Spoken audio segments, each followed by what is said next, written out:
몇 번 갔었는데 왜 안 만나지?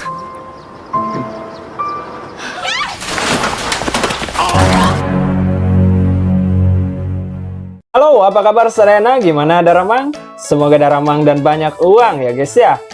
Kembali lagi bersama saya X Kartap yang selalu menyediakan alur cerita film yang mantap-mantap dan nontonnya harus sambil ketap-ketap. Oke, saya akan menceritakan alur film yang berjudul Sunflower, rilisan tahun 2006. Film ini nyeritain preman yang baru keluar dari jeruji besi dan berniat untuk pensiun. Tentunya jalan yang dia tempuh tidaklah mudah. Bayang-bayang masa lalu seakan-akan tidak melepaskannya dengan mudah. Oke, agar tidak banyak baceo di awal, langsung saja pasang handsfree, sediakan kopi, kencangkan tali kolor, santap baklor. 1, 2, 3, cerot, cerot, cerot, marki cerot.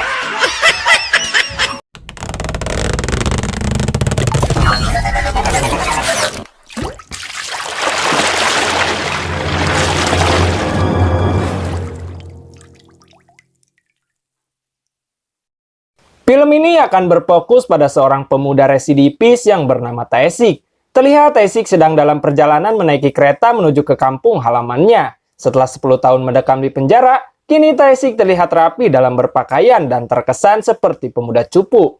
Taesik selalu membawa buku kecil dan ternyata buku itu dia gunakan untuk mencoret semua hal yang telah dia lakukan. Contohnya ketika dia sudah memakan snack kacang, dia akan mencoretnya di buku itu. Tak lama kemudian, akhirnya Taesik sampai di kampung halamannya. Kemudian Taesik mengunjungi sebuah rumah di mana dulu Taesik pernah tinggal di rumah tersebut. Di rumah itu, Taesik bertemu dengan seorang gadis cantik yang tidak mengenali Taesik. Taesik berharap dirinya bisa bertemu dengan si ibu. Namun gadis itu mengatakan kalau ibunya sedang tidak ada di rumah dan kemungkinan pulangnya malam. Lalu gadis itu menyuruh Taesik untuk pergi ke sauna atau pemandian umum. Setibanya di sana, Taesik mencoret lagi apa yang sudah dia lakukan. Di sana, Taesik kebingungan saat akan membuka loker di tempat itu yang sudah menggunakan sensor. Kemudian petugas di sana mendengar suara sensor yang berbunyi terus-menerus dan petugas itu menyangka kalau Taesik sedang memainkan sensor tersebut. Hingga Taesik yang sedang kebingungan pun meminta maaf. Petugas itu juga memperingati Taesik untuk tidak memainkan alat sensor itu. Tapi saat petugas itu hendak kembali bekerja, dia mendengar bunyi sensor lagi, lantas dia pun kembali lagi untuk memarahi Taesik. Namun saat dia melihat tato di sekujur tubuh Taesik, petugas itu pun terkejut dan ketakutan melihat Taesik. Adegan pun berpindah. Terlihat di suatu jalan depan klub malam ada seorang wanita yang sedang dihajar oleh anak buah Changmu. Menurut keterangan polisi yang melihat kejadian itu dari kejauhan, Changmu adalah tukang pukul di klub tersebut. Kelihatannya dua polisi itu seorang pengecut, karena mereka tidak membantu seorang wanita yang sedang dianiaya. Dan yang mereka berdua pikirkan hanyalah jam makan mereka saja. Pada dasarnya tugas polisi itu mengayomi masyarakat ya guys ya. Di dalam klub terlihat Changmu yang sedang memarahi anak buahnya. Karena geram terhadap anak buahnya sampai-sampai Changmu menggigit salah satu kepala dari mereka. Greget banget kayaknya si Changmu ini ya guys ya. Sama anak buahnya yang gak guna. Tak lama kemudian suara menyapa pun terdengar dari belakang Changmu. Dan ternyata itu adalah Taesik. Terlihat di sana Changmu sangat menghormati Taesik. Changmu juga seolah-olah segan kepada Taesik. Dan ternyata Taesik itu adalah mantan gangster pemegang wilayah di situ sebelumnya. Singkat cerita, terlihat Taesik keluar dari sebuah tempat diantar oleh bos gangster yang dulunya itu adalah temannya Taesik. Lalu orang itu berkata pada Taesik, kalau kau butuh apa-apa hubungi saja aku. Tapi pada akhirnya bos gangster itu malah menyuruh anak buahnya untuk mengawasi Taesik. Kemudian Taesik pun kembali lagi ke rumah di mana dulu dia tinggal. Dan kebetulan saat itu si ibu yang Taesik cari ada di rumah. Di sana Taesik langsung meminta maaf pada si ibu atas kejadian di masa lalu. Si ibu pun langsung memaafkannya dan menyambut Taesik dengan jamuan makan malam hingga Taesik pun kembali tinggal di rumah itu. Namun Huiju masih merasa asing pada Taesik. Huiju pun mengajak Taesik mengobrol empat mata di balkon rumahnya. Huiju berkata bahwa dirinya masih merasa asing. Dia juga tidak begitu menyukai Taesik dan belum bisa menganggap Taesik sebagai kakaknya sendiri.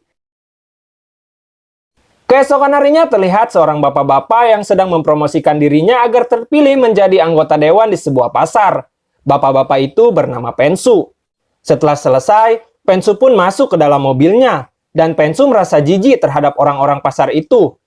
Jadi bisa kita simpulkan bahwa belusukan tadi hanyalah gimmick semata agar dirinya bisa mendapatkan apa yang dia inginkan ya guys ya. Lalu ajudannya yang bernama Kim Byun-ji memberikan sebuah tisu pada Pensu. Pensu mencalonkan jadi dewan tidak diusung oleh parpol manapun, alias independen karena basic Pensu adalah bos gangster. Adegan pun berpindah, di mana terlihat Tae-sik yang sedang berada di kantor polisi untuk melakukan wajib lapor. Karena status Tae-sik saat ini masih dalam tahap bebas bersyarat. Lalu Tae-sik pergi ke dokter untuk menghilangkan tatonya. Dia juga mencoba untuk mencari sebuah pekerjaan.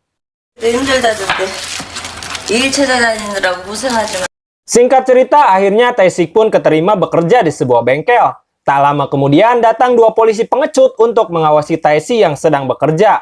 Lalu salah satu polisi itu bertanya pada rekannya, "Untuk apa sih kita mengawasi Tae-sik?" Dan rekannya pun menceritakan kilas balik Tae-sik 10 tahun yang lalu. Dulu itu Tae-sik pernah dikeluarkan dari sekolahnya, kemudian Tae-sik mulai membuat masalah, di mana dulunya kota itu dikuasai oleh gangster yang dipimpin oleh Choi Do-pil. Kemudian Choi Do-pil kehilangan kekuasaannya karena Choi Do-pil gagal mengatasi Tae-sik dalam kurun waktu 2 tahun. Sampai pada suatu ketika, di mana Choi Do-pil beserta anak buahnya ingin menghabisi Tae-sik yang sedang bersantai di sebuah warkop. Tapi malah kebalikannya, Choi Do-pil yang terbunuh oleh Tae-sik. Karena hal itu, Tae-sik pun dijebloskan ke dalam penjara selama 10 tahun. Sedangkan Changmu malah memilih bergabung ke geng Pengsu. Scene pun berlanjut, di mana terlihat Pengsu yang sedang melakukan makan malam bersama Changmu beserta anak buahnya. Makan malam itu sebagai bentuk syukuran Pengsu karena dia terpilih menjadi anggota dewan. Di sana Pengsu memerintahkan Changmu untuk membereskan urusan bisnisnya. Yang diketahui bisnisnya itu adalah melakukan pembangunan mal besar di pusat kota. Tapi rencananya itu terhambat karena masih ada sebuah rumah warga di tengah-tengah proyeknya. Dan rumah itu adalah rumahnya ibu Tae-sik. Keesokan harinya Changmu dan anak buahnya datang ke rumah ibunya Tae-sik. Di sana anak buah Changmu langsung mengobrak-abrik rumah itu. Sampai akhirnya Changmu terkejut ketika melihat keberadaan Tae-sik di sana. Changmu pun langsung menyuruh anak buahnya untuk berhenti. Tae-sik yang kesal langsung mencekik Changmu karena dia tidak terima rumah ibunya diobrak-abrik oleh mereka. Si ibu yang mendengar kegaduhan itu pun langsung keluar. Kemudian Tae-sik melepaskan cengkramannya lalu Changmu menyuruh semua anak buahnya untuk pergi dari tempat itu. Di dalam Tae-sik langsung bertanya pada ibunya, apa tujuan mereka datang ke sini. Tapi ibunya tidak berterus terang pada Tae-sik, karena ibunya khawatir kalau Tae-sik akan membuat masalah. Setelah kejadian itu, terlihat kehidupan di rumah itu pun semakin hari semakin terlihat bahagia antara si ibu, Tae-sik, dan juga Huizu. Saat Tae-sik mendapatkan gaji pertamanya, Tae-sik memberikan hadiah pada ibunya. Hingga hubungan dengan Huizu pun semakin dekat. Huizu meminta pada Tae-sik untuk mengajarinya matematika. Kemudian Huizu mencoretkan di buku kecil Tae-sik, di mana di buku itu ada keinginan Tae-sik yang belum dicoret, yaitu pergi piknik dan berfoto bersama.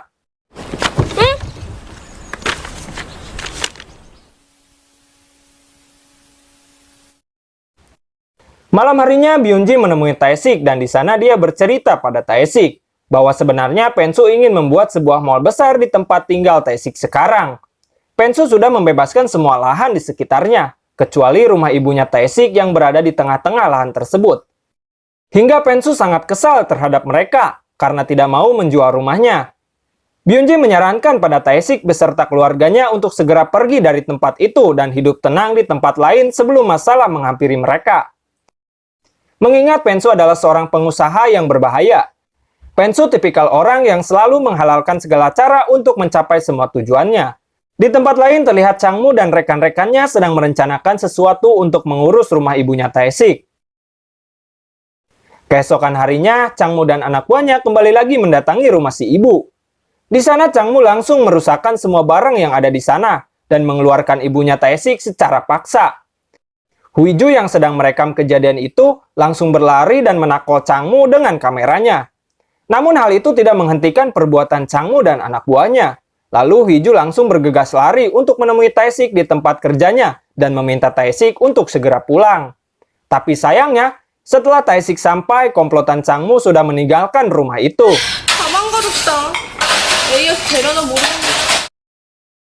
Singkat cerita, terlihat teman Changmu sedang menghubungi polisi, dan ternyata mereka menyusun rencana untuk menjebak Tae-sik, di mana mereka menyuruh orang untuk menghajar Tae-sik dan memaksa Tae-sik untuk berkelahi. Semua itu mereka lakukan agar bisa menangkap Tae-sik. Tak lama kemudian, orang suruhan mereka pun datang ke bengkel Tae-sik.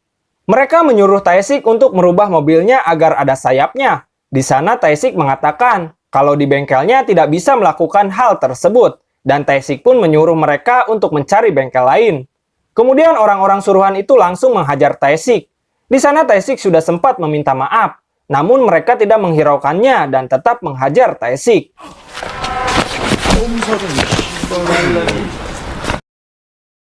Bos bengkel yang mendengar kegaduhan itu langsung keluar dan mencoba untuk menghentikannya. Namun bos bengkel itu malah ditakol dan dihajar oleh mereka. Di sana Tae-sik mencoba untuk melindungi bosnya. Hingga akhirnya polisi suruhan itu tidak dapat menangkap Tae-sik. Karena saat pengeroyokan itu Tae-sik tidak melakukan perlawanan. Malamnya ketika Tae-sik sedang membantu ibunya Gegero, anak muda yang menyukai Huizu datang. Lalu si ibu mengatakan, "Mantau siate dari sini. Nges lah ulang ngaganggu Huizu jeung Tae-sik deui nya, omat ya." Lalu anak muda itu malah nyalutak dengan menjawab bahwa dirinya mengetahui semua cerita yang ada di dalam keluarga itu. Anak muda itu berkata pada si ibu, bagaimana dirinya bisa mengadopsi Tae-sik yang telah membunuh anak kandungnya yang bernama Choi Do-pil. Di sisi lain terlihat Huizu tanpa sengaja mendengarkan semua percakapan mereka, dan Huizu pun merasa kecewa terhadap ibunya. Ketika ibunya hendak tidur, Huizu menanyakan pada ibunya, mengapa ibu bisa menerima orang yang sudah membunuh kakaknya? Lalu si ibu menjawab, setelah pemakaman kakaknya dia pergi ke penjara untuk menemui Tae-sik. Awalnya dia ke penjara hanya ingin mengatakan kalau Tae-sik pantas menerima hukuman tersebut karena dia sudah membunuh anaknya. Akan tetapi Tae-sik di sana menangis pada si ibu dan meminta maaf atas kejadian itu. Tae-sik menganggap semua itu hanyalah sebuah kecelakaan yang tidak disengaja. Di sana si ibu tersadar ketika mendengar semua perkataan dari Tae-sik, dan dia tak pernah sama sekali melihat tangisan yang dikeluarkan oleh Tae-sik. Kemudian ibunya menganggap kalau Tae-sik adalah anak yang baik. Dan karena hal itulah akhirnya si ibu selalu mengunjungi Tae-sik di penjara. Dia juga selalu memperhatikan Tae-sik selama 10 tahun di sana, hingga akhirnya si ibu memutuskan untuk mengangkat Tae-sik sebagai anaknya. Setelah mendengar cerita dari ibunya, Huizu langsung menemui Tae-sik. Di sana Tae-sik langsung meminta maaf pada Huizu, karena dia saat itu belum bisa berpikir dewasa. Setelah lama berbincang-bincang, akhirnya Huizu pun sadar dan menerima Tae-sik di keluarganya. 내일부터는 오빠라고 부를게. Singkat cerita, ibunya menemui Pensu di kantornya dan menunjukkan sebuah diari anaknya yaitu Choi Do-pil. Di dalam diari itu isinya seakan-akan mengungkap semua kebusukan Pensu, bahwa semua yang Choi Do-pil lakukan kala itu adalah perintah dari Pensu, termasuk menjual sunflower atau kebun bunga matahari yang dulunya terletak di depan rumah ibunya Tae-sik. Karena Pensu tak lama lagi akan dilantik menjadi anggota dewan, lantas si ibu mengancam Pensu akan menyebarluaskan agar semua netizen tahu isi dari diari tersebut dan semua kebusukan Pensu. Namun ancaman itu tidak membuat Pensu takut. Dia malah menyuruh Byun-ji untuk membereskan masalah itu secepatnya. Malamnya Byun-ji menelepon Tae-sik ke bengkelnya. Lalu Byun-ji mengatakan kalau saat ini ibunya berada dalam ancaman Pensu. Lantas Tae-sik pun langsung bergegas pulang untuk memastikan keselamatan ibunya. Tapi di sana ibunya malah mabuk-mabukan. 갔다 이제 오는 거야? 나랑 같은 대학 간다면서 벌써. 엄마 노래마저 다 하고. Keesokan harinya saat Huizu menyeberang jalan, tiba-tiba ada satria bermotor yang dengan sengaja menghajar Huizu dengan menggunakan batu. Hingga Huizu pun harus dirawat di rumah sakit. Dan ternyata itu semua adalah ulahnya Pensu dengan tujuan untuk menjauhkan Tae-sik dengan ibunya. Oleh karena itu Pensu dan komplotannya bisa lebih leluasa untuk menghabisi ibunya.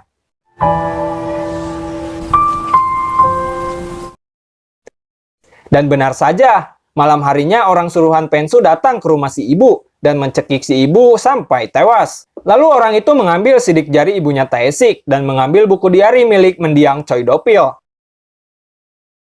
Singkat cerita, saat Tae-sik pulang ke rumah, dia menemukan ibunya sudah tidak bernyawa. Dan setelah pemakaman ibunya, rumah mereka sedang dirobohkan oleh komplotan Pensu. Biadab sekali ya guys ya. Melihat semua kejadian yang menimpa pada keluarganya, membuat Tae-sik terpaku alias ngahulang tarik. Dari situlah akhirnya Tae-sik melanggar janjinya.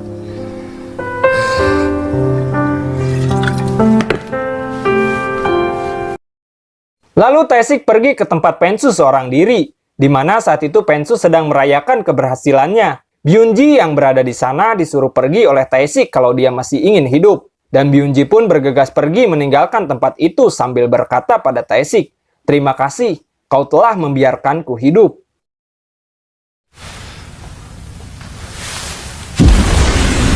Kemudian mall itu pun dibakar oleh Tae-sik, hingga terjadilah adu mekanik di sana. Semua orang yang berada di tempat itu dihajar oleh Tae-sik termasuk Changmu, hingga menyisakan Pensu seorang diri. Dan Tae-sik pun mengulti Pensu tanpa ampun sampai Pensu pun tamat.